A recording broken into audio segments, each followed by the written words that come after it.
What's up, I'm Allie, and welcome back to my channel.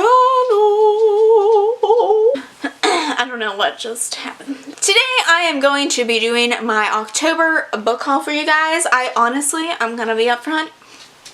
I didn't get that many books in October just because I was reading so much. I had checked out a decent amount from the library and I just didn't feel the need to buy anything, especially with Christmas coming up now closer than ever.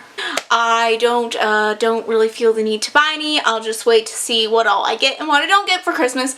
And yeah, basically my TBR is kind of set for the rest of the year, in that I have enough books that I want to read this year that I don't really have to worry about buying anymore. There was some that I still had to get, but... So let's go ahead and let's get into this. I honestly can't remember when I got Serpent and Dove, so let's just talk about it again in case I haven't. This was in the Fairyloot. It is a Fairyloot edition. It has gold pages and it's just lots of fun. This is about a witch who ends up in an arranged marriage with a witch hunter, and basically she can't let him know, otherwise he will kill her. So it's really fun in case you didn't notice, but in case I didn't mention that, here it is. This is it. It's beautiful. It's gorgeous. I love this edition so much. I love these gold sprayed edges. And then it's also signed and there's artwork on the inside. So just really cool. But in the other book box that I got, in the Unplugged book box, I got the 10th Girl, which seems really interesting. It's got like murders happening at a boarding school, which I am always down for. Haunted mansion, a family curse, a twist you'll never see coming.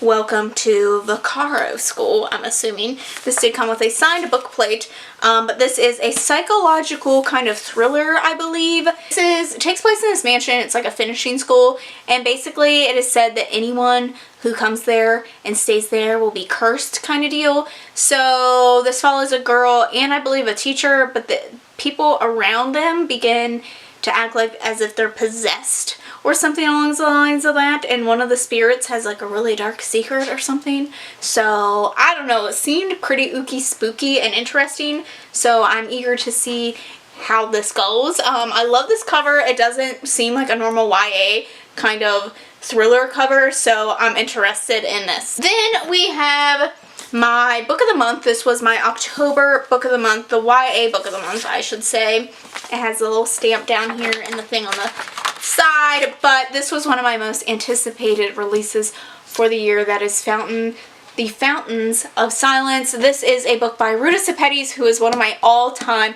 favorite authors. She's an auto-buy author for me. She is just absolutely such a fantastic writer. So I had to have this, and when Book of the Month reached out to me about my affiliate book, this was the one that I chose because I just know it's going to be heartbreaking and beautiful and fantastic. And this follows, I believe it takes place in Spain, and I want to say it's around the Spanish War. So this is about a boy who goes into Spain with his family, and they believe that they are going to be able to connect with their family, kind of deal, their past, things like that. And he's taking pictures, and in these pictures he is seeing dark secrets about Spain, and he is put into a position where he has to decide what to do in order to protect himself and his family. But it just sounds fabulous. I'm sure it will be fabulous. It just needed Ruta Sepetys' name on it. I know it's going to be fabulous, so that's it. I have the one book that I bought this month, and that was Ninth House. I knew that I was going to need this. I love Leigh Bardugo. I love her work. And I've heard so many good things about this. I also believe that this is like a dark academy type thing. This is about Alex, who has been through some pretty crazy things in her life, has watched as her mom has gone through boyfriends and drug abuse and things like that, and she is the lone survivor of a homicide. And when she's in the hospital, she gets a second chance, and she is told that she can go to Yale, I believe it's Yale, for a full ride, but there's a catch, and that is that she has to join the Ninth House, which is kind of like this dark secret society type thing. She ends up in this occult type thing, and they play with dark magic, and they raise the dead, and they use the living for these experiments and things.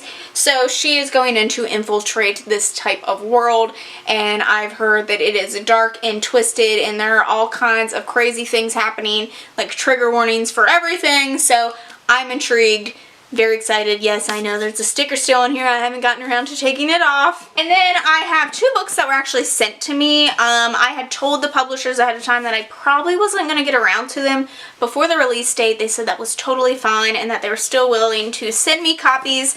But that is a series. It came with the first one, which I damaged this book. I dropped it as soon as I got out of the box because I'm clumsy and dumb. The first one is For the Killing of Kings, and it just has, you know, typical kind of fantasy cover, but it sounded really good. I'm always down to try out a new fantasy. Definitely things that like no one's really heard of before. Basically, this is about a fantasy world. I believe that there is a war happening, but whoever has this like ancient sword kind of deal is safe. Basically, the sword will cause the doom of like anything and everything, so it is in a safe place and no one will touch this country that has it, basically, because it might obviously be their doom. One of the mentors realizes that the sword in the case is actually fake.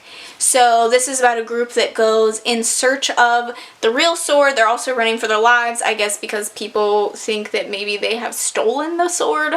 It says something about clearing their name, but it sounds really fascinating. I love anything where it's like, oh no, it's a fake and we better go find the real one real quick. It's kind of like a Horcrux hunt. I'm pretty intrigued by this. They also sent me the sequel, which comes out November, this month right now that we in. Oh my god, I can't talk. When does it come out? It comes out November 19th, so they sent me the sequel. I don't want to read the synopsis on this. I really love the cover. There's a big dragon, so in case you're wondering if there's dragons, there are dragons. So, Upon the Flight of the Queen is this one.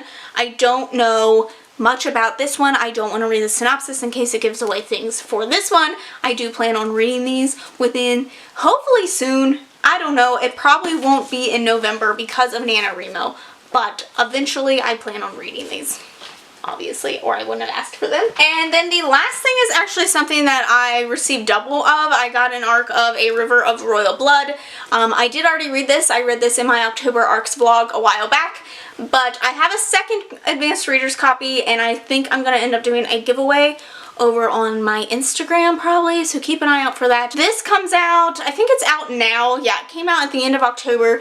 This is about a fantasy world where people are born with different types of magic, and this is about 2 sisters. One is born with persuasion as her gift, and the other one has blood magic, which is totally feared and rare, and she refuses to use it. The problem is that whenever she comes of age, the sisters have to try to kill each other in order to become the rightful heir to the throne. So things are tense.